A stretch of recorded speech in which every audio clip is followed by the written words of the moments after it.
Mental disorders या मानसिक परेशानियां ऐसी परेशानियां हैं जो कि आपके सोचने विचारने की शक्ति, आपके व्यवहार या आपके मन को इफ़ेक्ट करती हैं।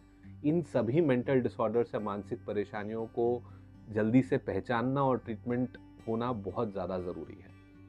नमस्कार दोस्तों, मैं हूं डॉक्टर जतिन उकरानी। मैं कंसल्टेंट साइकेट्रिस्ट हूं at the lifestyle clinic Delhi. और आज इस वीडियो के माध्यम से हम समझेंगे कि कैसे पहचानें कि आपके लव्ड वंस को कोई मानसिक परेशानी हो रही है और कैसे उनकी हम मदद कर सकते हैं। तो सबसे पहले समझते हैं कि क्या लक्षण होते हैं। अगर किसी को कोई मानसिक परेशानी हो रही है तो कैसे हम पहचान सकते हैं, किन व्यवहार से, किस किस तरह के सोच विचार से हमें समझ में आ सकता है कि उसको परेशानी हो रही है। तो देखिए, सबसे पहले जो कॉमन सिम्टम्स होंगे जो कि हर एक मानसिक परेशानी में होंगे, वो दो होंगे। सबसे पहले इंसान को अगर कोई मानसिक परेशानी हो रही होगी तो वो अपना काम सही से नहीं कर पाएगा या काम छोड़ देगा। अगर कोई स्टूडेंट है तो वो पढ़ नहीं पाएगा, वो पढ़ाई छोड़ देगा। अगर कोई व्यक्ति जॉब कर रहा है तो वो जॉब छोड़ने की कगार पे आ जाएगा या उसे जॉब से निकाल दिया जाएगा कई बार, क्योंकि वो एफिशिएंट नहीं है, काम सही से नहीं कर पा रहा है।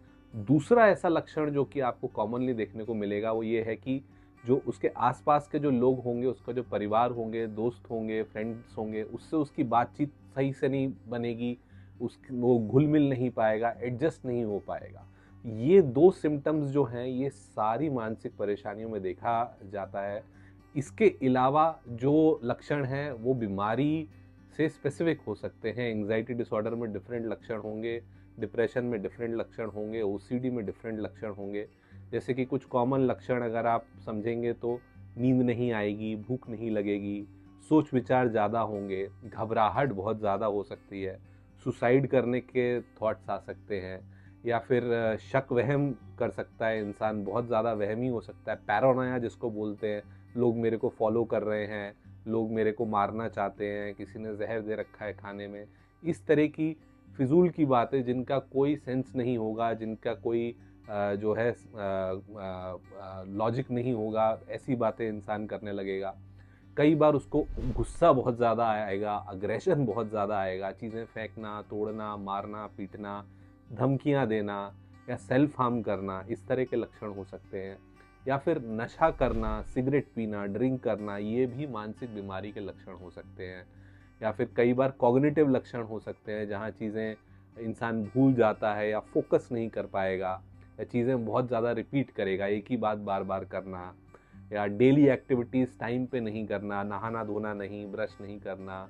ये सारे जो हैं मानसिक बीमारियों के लक्षण हो सकते हैं। बट ये वैरी करेंगे कि आपको कौन सी बीमारी है, कौन सी नहीं है।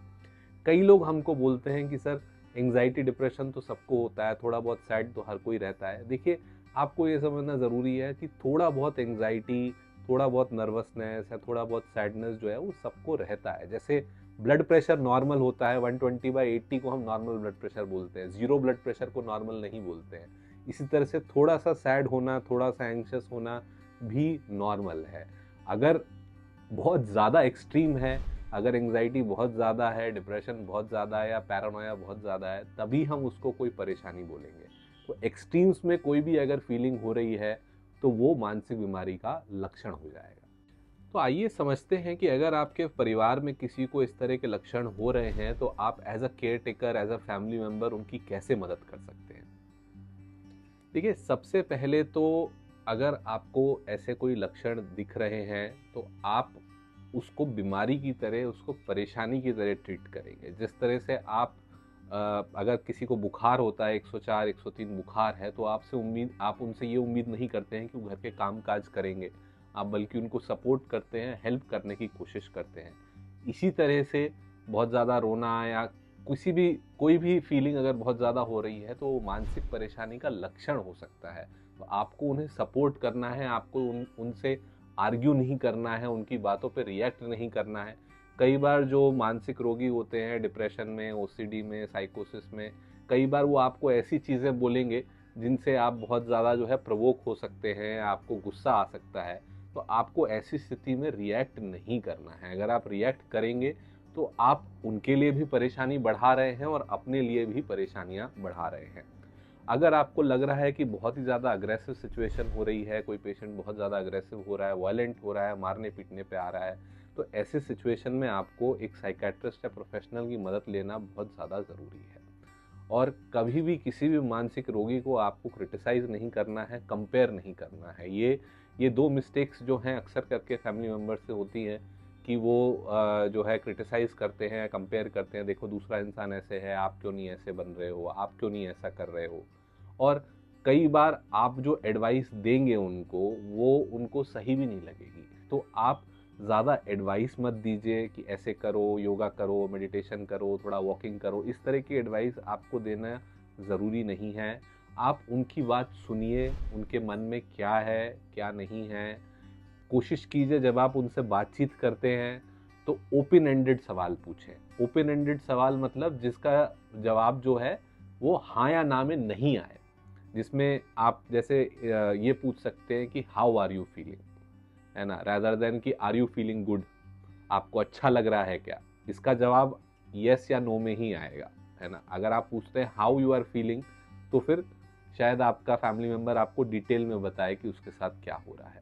तो ओपन एंडेड सवाल पूछिए, एक टाइम उनको दीजिए, थोड़ा स्पेस भी दीजिए।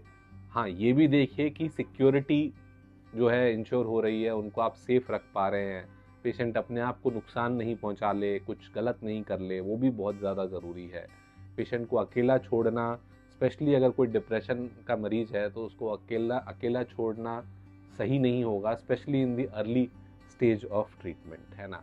और अगर कोई प्रोफेशनल ने बोला है कि भाई दवाई चलानी है, ट्रीटमेंट चलाना है, तो मेडिसिन्स का भी ध्यान जो है वो फैमिली मेम्बर को रखना, सुपरवाइज करना बहुत ज़्यादा ज़रूरी है। कई बार हमसे पूछा जाता है कि क्या साइकेट्रिक ट्रीटमेंट को हर मरीज को, हर मानसिक रोगी को ज़रूरत है। देखिए, सालों की रिसर्च, सालों की मेडिकल साइंस ने ये बोला है कि अगर आप साइकेट्रिक सिम्टम्स को, मानसिक परेशानियों को जल्दी पकड़ते हैं, जल्दी समझते हैं और उसका इलाज जल्दी शुरू करते हैं, तो इलाज पूरी तरह से ख़त्म भी हो सकता है, भर्ती करने को अवॉइड किया जा सकता है, सुसाइड रेट्स जो हैं वो कम होते हैं और लॉन्ग टर्म में इंसान बहुत अच्छा रहता है जीवन में। देखिए, मानसिक परेशानियों के लिए कई बार ट्रीटमेंट लेने के लिए एक हिचक होती है, एक स्टिग्मा होता है कि लोग क्या सोचेंगे, कि मेरे को क्या, मैं पागल हो गया हूँ, मेरे को कोई बहुत बड़ी परेशानी हो गई है। तो इसलिए as a family member, as a caregiver, आपको इन सब चीज़ों पर ध्यान देना बहुत ज़्यादा ज़रूरी है। अगर आपको लगता है कि कोई आपके परिवार में किसी को मानसिक परेशानी हो रही है, तो उससे बात करके उसको एक मेंटल हेल्थ प्रोफेशनल साइकेट्रिस्ट के पास ले जाना बहुत ज़्यादा ज़रूरी है। और अगर कोई सीवियर मेंटल डिसऑर्डर जैसे कि स्किज़ोफ्रेनिया या बाइपोलर डिसऑर्डर है, तो उसके अकॉर्डिंग फिर सुपरविजन भी थोड़ा और इंटेंसिव होना चाहिए, थोड़ा और ज़्यादा होना चाहिए ऐसे मरीजों का, है ना। और आपको अगर लगता है कि आप किसी की मदद कर रहे हैं, किसी स्किज़ोफ्रेनिक या किसी बाइपोलर डिसऑर्डर, किसी भी मानसिक परेशानी के पेशेंट की मदद कर रहे हैं, तो आप उसके लिए फिर और अवेयरनेस जो है बढ़ा भी सकते हैं दूसरे लोगों से बात करके। ऐसे करने से जो है वो स्टिग्मा जो है, वो जो एक हिचक है लोगों की, वो कम होती है। आशा करते हैं आपको इस वीडियो के माध्यम से हम मानसिक परेशानियों के लक्षण, उनको कैसे आइडेंटिफाई करना है और अपने परिवार की कैसे मदद करनी है अगर उनको कोई परेशानी हो रही है, इस बारे में हम जागरूक कर पाए होंगे। अगर आपको ये वीडियो पसंद आया है तो हमारे चैनल को लाइक करें, शेयर करें और सब्सक्राइब करें।